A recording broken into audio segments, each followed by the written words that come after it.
Hello, I'm Rahi Bhattacharjee and I am a journalist working with Ego Monk. Welcome to Ego Monk Presents Leading with Women. For today's episode, we have with us Aditi Gupta. She's a social entrepreneur and the co-founder of the hugely popular comic book Menstrupedia. It's a comic which has actively tried to fight and remove the social stigma surrounding menstruation. And it has also tried to mainstream conversations around women's reproductive health. You have been doing great work. First of all, congratulations. And Thank you. you are an encouragement to especially girls and women like me. Your comic Menstrupedia, it has reached thousands of girls in the remotest corners of the country.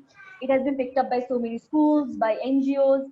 What do you think are the factors and the qualities that your comic has due to which it has gained so much popularity? I think, first of all, thank you, Rahi, for having me on this show.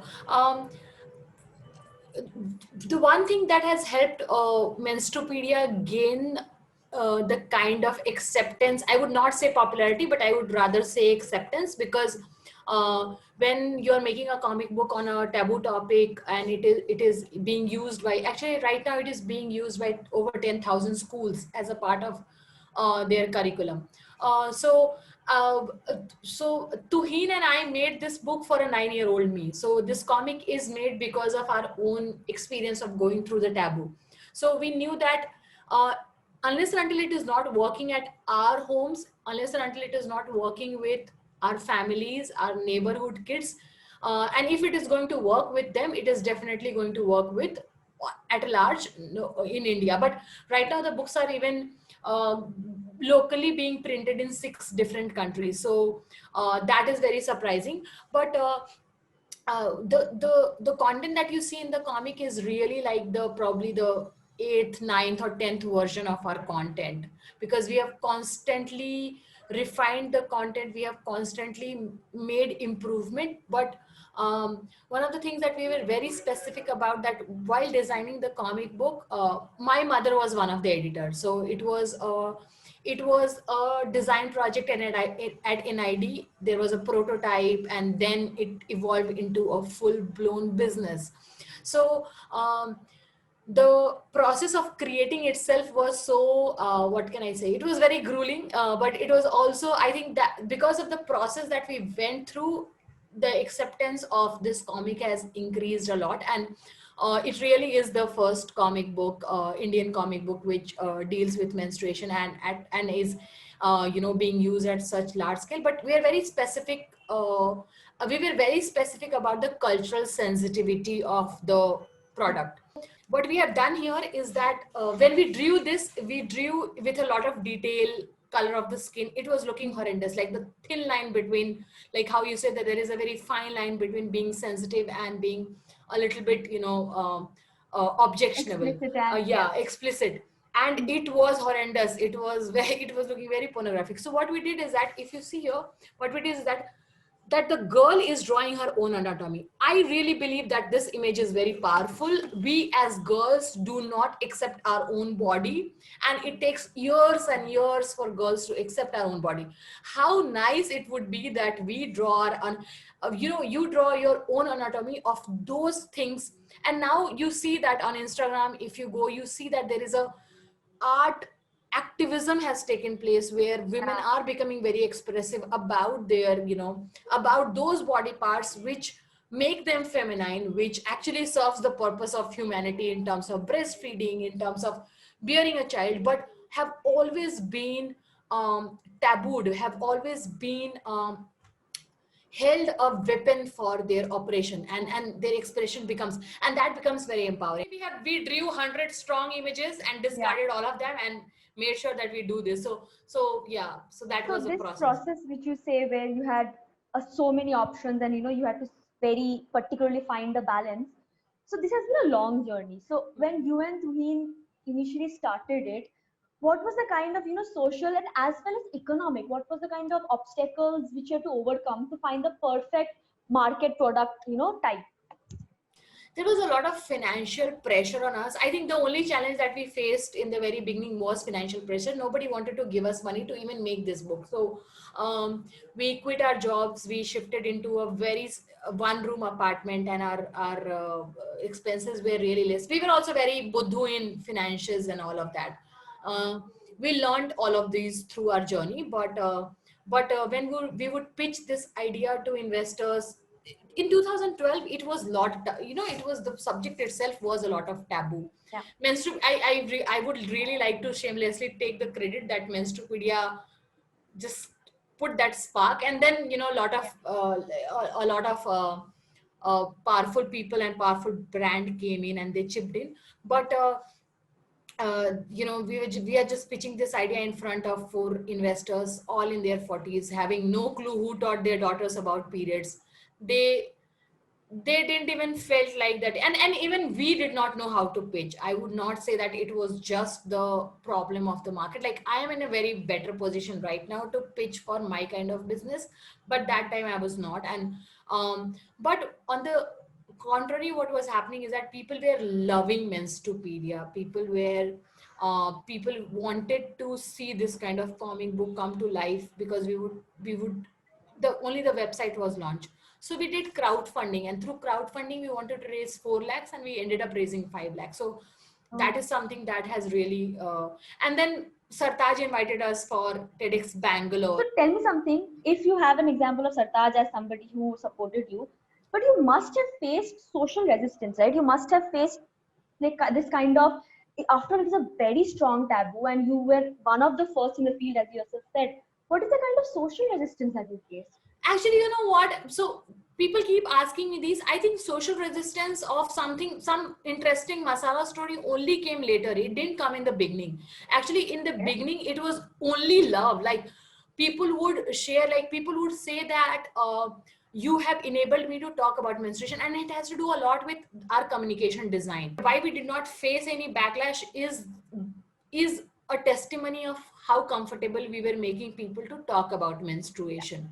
Our idea, I mean, we were definitely entrepreneurs and we were definitely designers, but we were using art as an activism to make people comfortable and not uncomfortable. I and Tuhin, we knew that we are dealing with this, and I think that is the core of our work also. That also makes us very acceptable. That we understood that there is a certain kind of discomfort that people have when they talk about their bodies, or when they refer to anything that has to do with their body or private parts or reproductive health at large. And I think initiatives such as yours hold a very important space where, and it has, as you yourself are recognizing, we recognize that the comic in itself played a huge part in mainstreaming such conversation. But right now, what do you think is the role of Menstrupedia, not just in India but globally? So, so conversations can go. And when we talk about women who are not okay with other women celebrating menstruating or menstruation or menstrual leave, I think when the girl have gotten her periods and then you are talking about menstruation, it's mostly disaster management.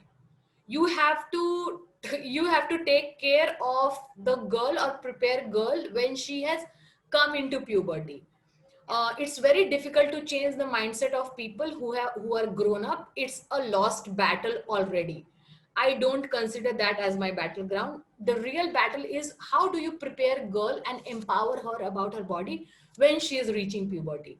So I really think that for Menstrupedia, education is our form of activism. I mean, activism can have a lot of different path. It could be policy changes, all of that. Education wala lane apna hai. So to prepare girls, so if you think about the number of girls that get puberty, that reach the age of puberty every year in India, it is 1.2 crores of girls. And most of them do not have access to information about menstruation. Even Menstrupedia has not been able to not able to make that impact. We would surely do that one day, but we are only with 10,000 schools right now. Till the time we do not empower every girl about menstruation. So, and we can see this problem a lot as I see it more like a economical problem to any country, because girls, one third of the girls start to drop out of school. You can see the larger gap in the gender, how many women end up to the workforce and how much percentage of men end up in the workforce. It's, I think it's 18% or 23% versus 79%. So the pipeline that we talk about, that it is leaking, all of that, it starts leakage from the girls when they are starting puberty. But if I raise girls who are free of menstrual taboos, I'm actually raising a generation of mother who are free of menstrual taboo. And these mothers are not going to pass those kind of taboos to their son or daughter. Eventually, taboo would be extinct from our system. So, at a larger level, on a worldwide level, I think we really made Menstrupedia for Indian audience. We thought that South Asian culture is very similar to ours, and the way they see women's body or a fluid that comes out of a women's body very similarly.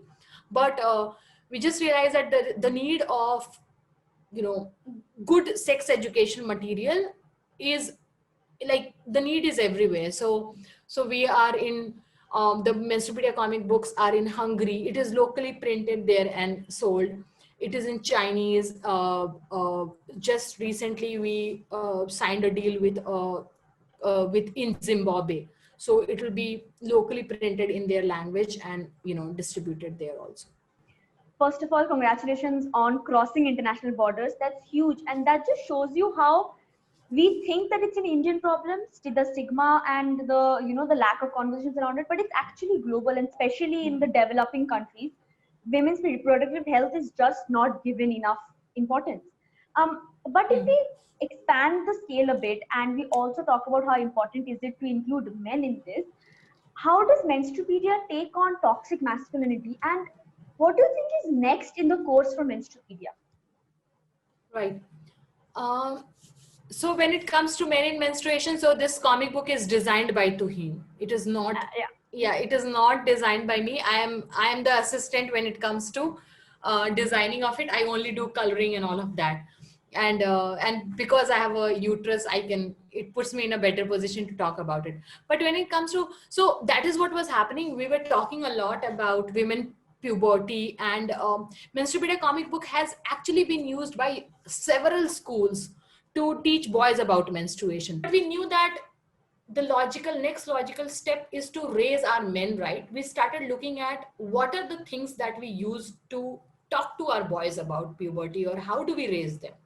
And we realized that we raise our girls with shame and we raise our boys with ignorance. So we, at a very young age, we start to teach girls that they have to be shameful about their bodies, and at a very young age we tell our boys to be just like that. But however you are growing, grow. Nobody cares about it. Boys would be boys. You actually have no, I mean, for boys, I think pornography is their first sex education class, which is such a flawed thing to have. It cannot be a sex education class. But unfortunately, most of Indian boys, or, you know, South Asian boys, are getting exposed to pornography, and that is their first lecture into sex education, and which is absolutely not only flawed, I would say it's very harmful. When it comes to dealing with toxic masculinity, we still want to work with the boys when they are forming their opinion about masculinity. We really want to invest in future men, because taking care of the current men that is there, you know they are already broken. I'm not saying that all of them are broken. I mean, this is metaphoric, but Yes. the damage has already been done.